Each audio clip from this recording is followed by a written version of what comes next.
Welcome, Coyote fans. This is my 2000 Mustang Coyote swap with a completely different exhaust. Kind of the one that I wish I could have gotten back in 2012. Basically, there's an X here and cutouts so you can go straight pipe. And then they come out the side here like this. So it's got a nice ground clearing. What's the muffler type here? Is this just Summit's mufflers? Yes. Okay, they're oval pipe mufflers, 3-inch. They neck down to 2.5-inch though, for mainly for sound. My wife rides in the car and it's too loud. Sometimes I don't want her to feel it's too loud. So, and now we come to a set of tips very much like a Bullet or a Shelby. They're smaller than most people would expect, but they look period correct for this car. And this is at Customs Unlimited, is that right? In Hartville. This is the owner, Jim. And they've done this for me. It took them some time. It's the way I wanted it done. And we'll have the sound next.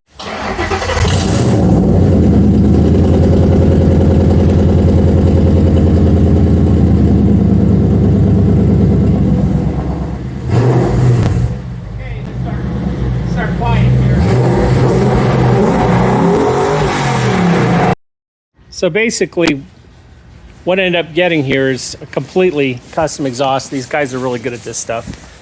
Front to back. And it fits the car, what I wanted anyway. This is the guy that welded it walking by. Wave, Andrew. And it's not going to be like paying for a regular exhaust. You're getting something specific to the car. And in this case, I got a sound when it's quiet that I wanted. And if I want to be rowdy at a car show, not in a bad way, I can open those up. It's just really a beautiful sound. Thank you. I appreciate it, Jim. That's what we do. Yeah.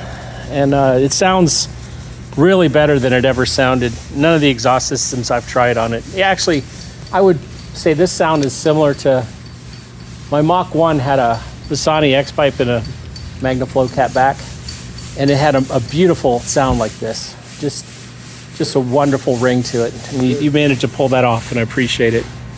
So after 14 years of having this thing swapped, I finally have it sounding the way I want. And now I just have like 1 or 2 things left. But Coyote fans, this is how it is. See ya. Okay, just a little more sound here. Just gonna wind it up gradually. This is 3,000 RPMs. I think I need to be in a lower gear just for demonstration purposes. That's 3,000 RPMs in 3rd gear.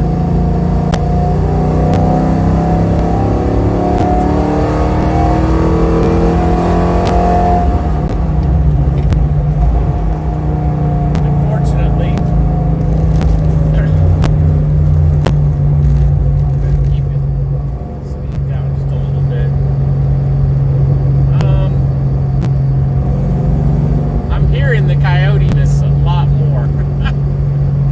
And for a 4-valve motor, it sounds beautiful. One of the things I hear people talk about is 2-valve versus 4-valve.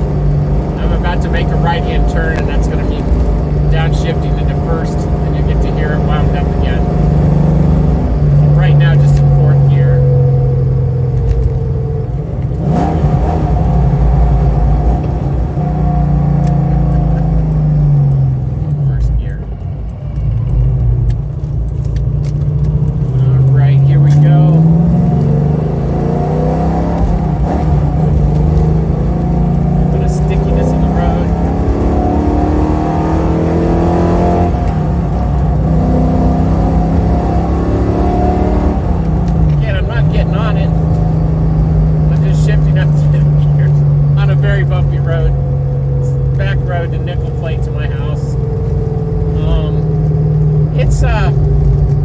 It's got a really nice sound to it. I'm very happy with the sound. I'm hearing hearing the sounds of my throwout bearing, which has been bad pretty much since I replaced it with a brand new one. That's the one that's been making the racket. I gotta see my friend Jason and get a tilt and clutch in this thing. I believe that's next year.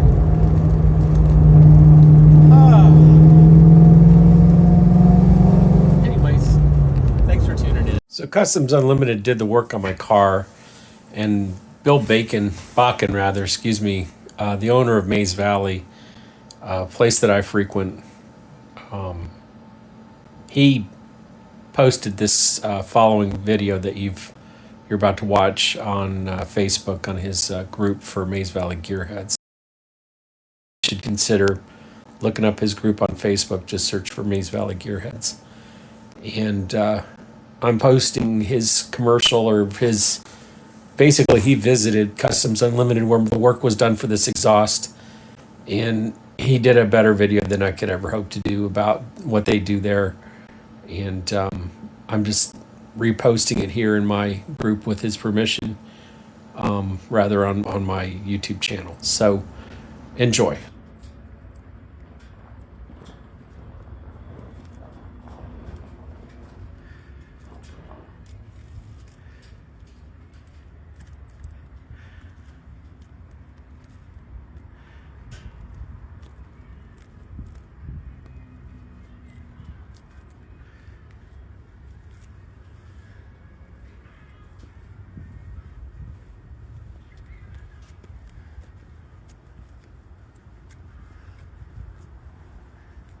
Hey, well, good morning and greetings from Farmer Bill at Mays Valley Farm Market Winery and Craft Brewery, home of Meet in the Meadow 2025. That will start May 1st. One thing I'm trying to do a better job of, I used to do a lot more of, is getting around to the local shops. I'm also working at creating more of a YouTube presence. We'll see how that goes. I've got a lot of irons in the fire right now from farm work and stuff like that, but I wanted to get around to the local shops. And as I was we're going to go inside here in a second, but I wanted to touch base here and remind people who already know this place is here, or if you've never seen Customs Unlimited, let you know where we are. I'm coming to you from Hartville, Ohio. There's the Ford dealer, traffic lights right behind there, 43 out of town. This is nested right down behind the Ford dealer, and we're going to go in and talk to Jim and get a behind the scenes look at what's going on. So we'll see. We hope the signal holds up here. What's up, Jim? How you doing, Bill? Good, good. And Bill's hiding. There's another Bill hiding behind the fender there. Barracuda Bill, I'll call him. So yeah, his name is Cuda Bill. Cuda Bill. But I'd like to introduce Jim. You want to introduce yourself, Jim? I'm Jim Palosi, part owner of Customs Unlimited. My partner Bill Watkins. Nice to meet you. And we've been doing this for a while. How long's a while? I've been in business 26 years. 26 years. And I titled the video Ohio's Best Kept Secret. Okay, Kind of like cool. we were just talking about here. Yeah. And a little bit about, why don't you talk about that? Well, you know, California gets all the publicity and everything, but Ohio's been doing it just as long or longer than California. And like I said, they get better publicity because of the weather and everything, but they don't have anything on us. And Jim, I remember you did an open house last year. Yeah. Mother Nature didn't cooperate too much, and but Jim comes out to our cruise-ins. Jim and Bill have been coming out forever. And I really appreciate their business. So again, like I say, I try and give back, and I try and inform. And what I like about Jim's shop is, I mean, it's the pinnacle. You know, when you look at the work that they do around here, like Jim mentioned, you know, California gets all the credit, or other places, but yet when I find places like this, literally this is 3 miles from my place. 3 miles from Meet in the Meadow, and the stuff that they're doing here, we're going to show here. And so we were talking, what's going on here, Jim, or Bill? This is a fiberglass replica of a 41 Willys that we're building a gasser, street gasser out of. And it's got a 502 big block Chevy with stacked electronic fuel injection. And it's got all the amenities, air conditioning, all that kind of stuff on it. We're trying to get it ready to go to the interior shop now. Just doing the finishing touches on the tilt front end. And after that, it'll be ready to go to Spotlight Customs for the interior. Right up the street, another Right up place. the street. Right up the street, yeah. Yeah. And maybe I can follow it up there, actually, Sure. since Sean. Yeah. And if you guys don't know, Spotlight, Dina's our traffic gal, and Sean's always there. He does a lot of the videos during the cruise-ins, Okay, cool. also. So it's kind of neat how we do there. Right. So okay, so we've got this craziness going on, but right next to it, what are you doing? This is a 49 Studebaker 2R5 pickup truck. It was a museum piece. The gentleman that owns it is out of California, and he brought it to us, and we're restoring it so that he can drive it in the parades and drive around town with it. So will this truck go back to California? Actually, it'll go to Loudonville? Loudonville. Okay. Yeah, that's where his family lives, and he comes in periodically, so he'll drive it when he comes in there. So did you get this truck in a heap? It was together, and it didn't look bad until we had it stripped. Like a lot of things, huh? Like most everything we touch. Yeah. And so we just started with the frame. We completely restored the frame, powder coated it, rebuilt the steering box, the engine transmission. The engine transmission was built by Semi & Sons up in Cleveland. They do all of our antique engines and stuff. So that's going to be like numbers matching, blah, blah, blah, like yep. back in the day type thing. The only thing we did was change it over to 12 volt. Okay. So what else, like, where are we standing right now? I got a lot of memorabilia on the wall and stuff I see. Like, This is our showroom, assembly room, I guess you could call it. When I moved in this place 26 years ago, it was just one big empty room. And we built the loft and the counters and put a wall up here. so you got a little bit of a pickers thing going on there, kind of. Yeah. Yeah. It's just kind of neat stuff. Things we've collected over the years. Yeah, just neat stuff, that's all. How many cars do you do a year? I mean, try to do a year. I'd say on the average 4 or 5. 4 or 5. Yeah.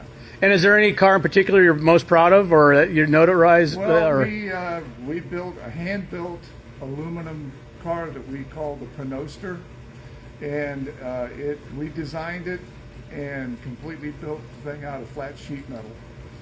And that picture there on the wall is the front end of it. When was that? That was 5 years ago. About that. Yeah, about 5 years ago. Where did it go? It's here in Akron. Okay. He drives it once in a while, takes it to his shows that he goes to all the time. And there was something, I think was Bill, you showed me the engine on this is pretty cool. It's got the hidden fuel injection, is that? Yeah. Yeah. And what's this going on? Well, this is going to be a 1934 Dodge Coupe. Oh. So, and this has got a little trick here underneath the forced induction. I was in the other day. Been trying to get up here to do a video forever, and they were busy guys. So again, this is, if you joined in late, I'm at Customs Unlimited up in Hartville, Ohio. We're right behind the Ford dealer. I'm not going to tell you to just pop in and see Jim. He's a busy guy, but he is open for business. So, I mean, but to give you the level, so we're kind of in the, I guess you call this the showroom area here a little bit. But do you want to go into where the magic happens? Sure.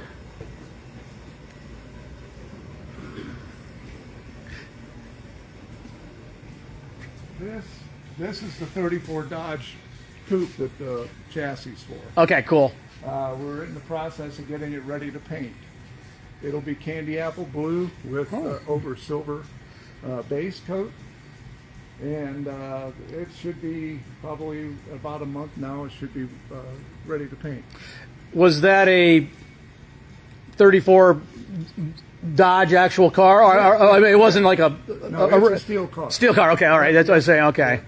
And what all did, okay, it didn't get chopped, it looks like, right? No, Okay. no, they don't need chopped. These have the roof line that just doesn't need chopped to look right. And that's what I like about talking to guys like you, because you know, everybody obviously thinks you got to do something radical to a vehicle, and no, like you say, that car had that look or whatever, and it would not necessarily benefit from it, almost make it worse. Or one thing I'm conscious of, I've seen a lot of, you don't want to date them. You know, I mean, you know, it's like, anyhow, that's a whole other thing. But one thing I wanted to point out while I was here, okay, so you got all that crazy stuff going on, and then here we have a Fox body Mustang. What's going on here? This gentleman, Paul, he helped us get our '69 Mustang running. And he asked about doing an exhaust on it, so we said, sure, we can do that. And he wanted something a little different, a little more special. So in order to gain ground clearance, we used oval-shaped pipe. It came back to an X pipe, which goes to mufflers and then over the axle. And then he wanted cutouts on it, so we put cutouts here, and the cutouts go straight back and then out in front of the wheels. And that's what caught my eye when I was in here, because I have cutouts on my Impala, but they're just plain old dumps, really. Yeah. You know, and when you open those up, and if you're on a dusty driveway, look out. You know, I mean, it's like... Yeah, a lot of people just put down pouts on them, and it does kick up a lot of dust, but we ran them all the way back parallel with this, and then out the side. And I should point out a little bit that this isn't just a Fox body. It's got a Coyote motor under the hood. Since it looks like Paul's been having some traction issues and here. And I should also point out that this car to me is special. Not so much that I love what the Fox body represented, being a gearhead who grew up in the 70s, because it was such a dark time. And when the 5.0 came out, we were all like, yay, finally. You know, I mean, other than that there was a couple random GM ones that were kind of sneaky that were in there, but they weren't making them like they ended up making the 5-liter. And that came out, and it still was like only 185 horse, I think, or something. But still, that was like 50 horsepower better than anything else we were getting at the time. Especially in the 80s. Yeah. But this car, we opened the winery in 05. We opened the market in 2001. In 05, we added the winery, and Paul and Lisa Ferris were some of our first customers to come to the winery when it opened up. So thank you, Paul. And this car actually has been coming to Mays Valley before we did cruise-ins.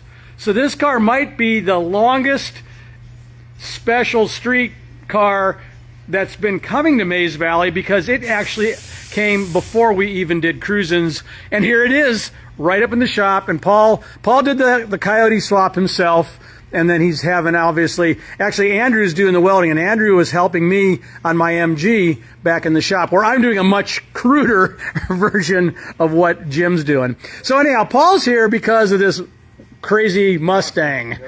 Pro Touring Mustang. Okay, so you saw the Willis out there, and then you got the Stude Baker, you got Paul's, and then this is off the hook crazy, isn't it? It's a '69 Mustang. It came to us as basically a basket case. It took floor pans, quarter panels, doors, you name it. It's all new. Shaved the drip rails, flush mounted the glass. It's got a Coyote in it, which Paul helped us get running.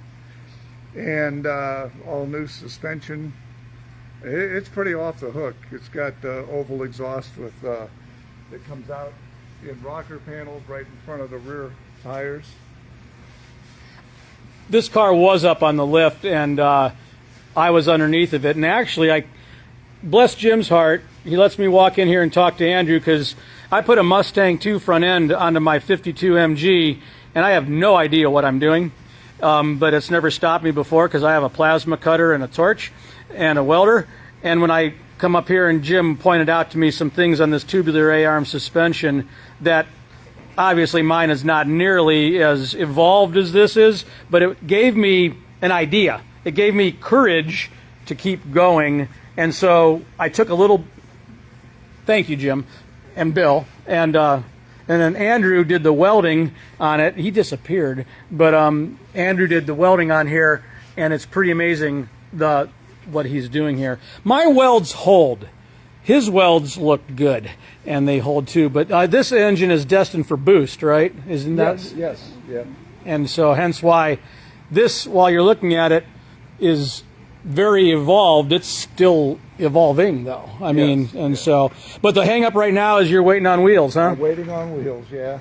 And you had wheels, but then they went poof or something, huh? Well, he had them ordered, but he waited 3 months for the wheels and still no wheels, and he's going some other direction now with another set of wheels. So this car's got a little bit of shop time left here, huh? Yeah.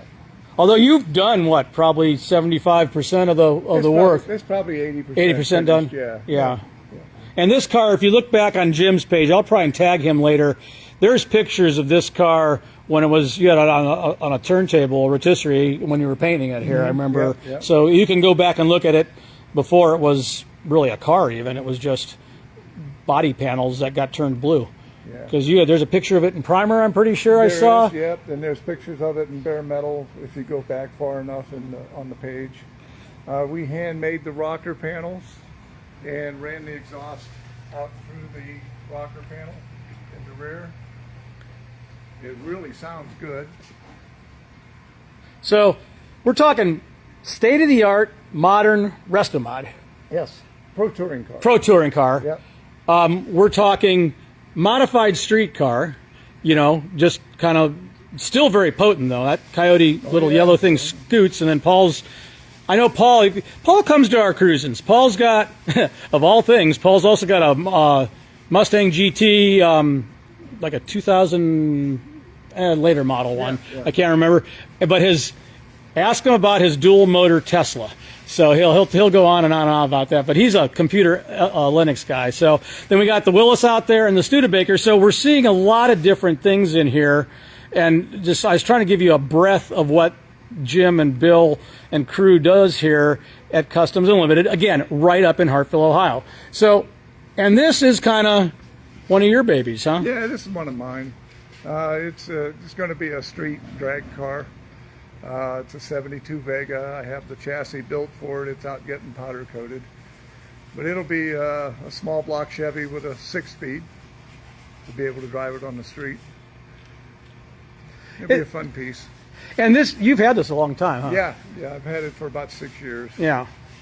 And then it looks like a Mopar here? Yep, it's a 71 Barracuda convertible, which they only made about 375 of. Uh-oh, that sounds expensive. You're gonna get the Mopar.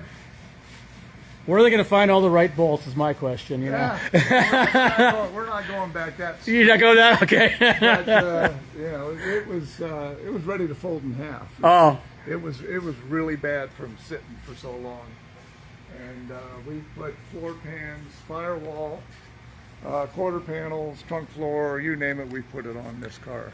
Well,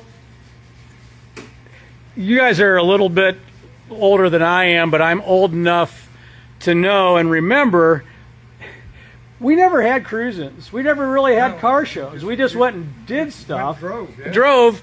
And, you hung out here or there together, but, you didn't have this culture of gathering like we do now. And out of that culture of gathering, we bring these cars to it, but these cars were never meant to last more than about 4 or 5 years. I mean, I'm not throwing shade on Mopars. My dad had a 68 Coronet, I remember growing up. It was a really cool car. And after year 3, I remember what these cars used to do was right through here, the fenders would just disappear. And that's because in Detroit's mind, they wanted to sell you another car in 4 to 5 years. Right. And so the fact that we're able to put these cars back together now to look like they did almost 60 years ago is pretty fascinating. And they also come out better than they ever were, really. They were. The fit and finish is going to be a lot better than factory. Yeah.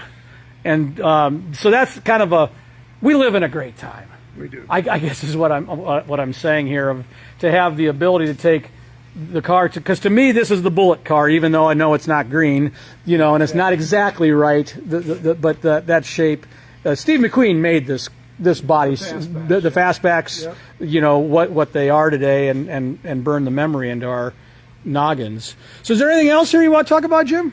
We kind of do a little bit of everything. We've got a '53 Ford pickup truck. We're doing a quote rat rod type system out of it. We have a 50 or 61 Chevy pickup truck that we're going to leave the patina and just redo the engine compartment and put new glass in it here and there. Knowing you and what you do, leave the patina. That had to have been a real hard thing for you to. I mean, because you're a shiny car guy. You're a shiny car guy. I mean, and I mean, I know Boris has made a whole thing out of doing the patina thing, but I know you're like so. Yeah, but it's cool. It keeps them on the road. It's cool. My dad had a 65 when I was growing up, and so I kind of identify. Well, is this the first year they got less ugly? I hate to say it. 60, I think, was the first year. Okay, 60 was? Yeah. Because before that... this hole was like... Yeah, before that, they were really nasty. Yeah, they were... Yeah. But, people like them, so... Yeah. And that's all that counts. And then that's like... I hate to say it, it's still a very special car. That's a glass car, isn't it? Yeah, it's a glass car. It's not one of the most expensive bodies, but it's coming around. We put an exhaust system on, got it running. It sat in the barn for about 20 years, and the gentleman wanted to get it running, so that's what we're working on. If there's one thing I try and really focus on at our cruise-ins is everybody has their passion and their idea of what a car should be or what they want and stuff like that. And it's as we see the times change and the hobby evolve and new generations coming in, I really try and focus on what moves your soul. I mean, and because that's what puts the value in the car, really, because outside of a handful of cars, and we all know this, you better get enjoyment out of it because you're not going to get return on investment out of it. Not on most of them. Not on most of them. I mean, and that's maybe just a random thing where something all of a sudden becomes popular, and if you guessed right on buying it earlier or something like that, then it comes along. And so these are a labor of love, literally, but it pays the bills for a professional like yourselves to put together, which a lot of what I'm going to be focusing on is, okay, you built the car, or you need some work done on, but where do you go and where do you play with it? Because if you can't play with it, I mean, that's, and so. If you're not going to drive it, you might as well make the tires square. That's a good way of looking at it. Well, I took in a lot of your time here, and so again, Jim and Bill from Customs Unlimited. What's the address? And I'll get all the details. It's 234A Kent Avenue in Hartville. Just check out our page, and we also have a website. You can check that out, and just call anytime and stop in. We'll talk. Sounds good. Well, once again, Farmer Bill from Maize Valley, MAIZE Valley.com. We're still working on ways to make great wine and beer fun so you can come out and play. Thank you for stopping by.